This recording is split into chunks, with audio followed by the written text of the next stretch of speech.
শীত পড়তে না পড়তে পিকনিক স্টার্ট। তো এটা ছিল আমাদের বাচ্চাদের পিকনিক, মানে ঘর ঘর থেকে চাল ঢাল সবজি টবজি সব নিয়ে শুধু মাংসটা কেনা আর কি, যেটা আমরা ছোটোবেলায় সবাই করে থাকি কম বেশি।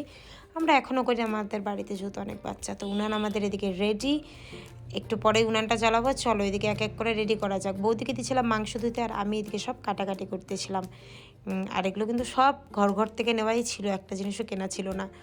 তো আইটেমের মধ্যে ছিল ডাল, মাংস আর ভাত। কিন্তু দুঃখের বিষয় একটাই, যে সব চড়ানো তো তোমাদেরকে দেখাইছি, কিন্তু হওয়ার পরে কীরকম হয়েছে সেটা দেখানোর কথা আমার মনে নেই।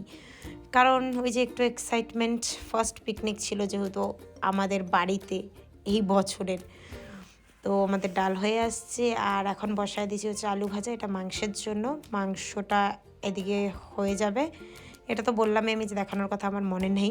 নেক্সট পিকনিকে অবশ্যই সব কিছু মনে করে করে দেখাবো অবশ্যই। তো এদিকে চলায় ভাত বসায় দিছি চুলাতে। আর ঠান্ডার মধ্যে এটাই ভাল লাগে, এদিকে হচ্ছে উনান জ্বলবে, গরম, আর উপরের দিক দিয়ে কুয়াশা পড়বে। তো পিকনিক খাচ্ছি, নাচ হবে না, এটা তো হতে পারে না, তাই না? তো সবাই চলে গেছিলাম, একটু নাচানাচি করি, ভাত হইতে হইতে নাচানাচি করে নিব। নাচানাচি করতে করতে এদিকে এসে দেখলাম যে বাহ, ভাতও কমপ্লিট, আর বাচ্চাগুলোর খিদাও পাইছিল এক একজনের। বাচ্চাদের পিকনিকের এটাই যে একটু তাড়াতাড়ি করতে হয়। তো চলো টাটা, এখন সবাই খাওয়া দাওয়া করি, টাটা।